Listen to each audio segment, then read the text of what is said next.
marami kasi sila, ano dapat ang gawin natin?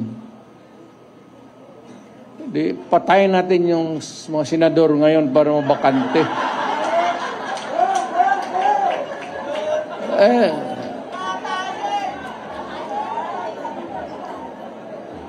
Kung makapatay tayo ng mga 15 na senador, pasok na tayo lahat.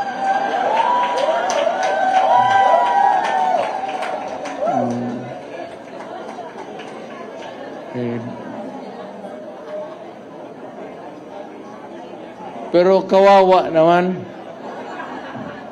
Pero nakakainis kasi yung, hindi naman lahat.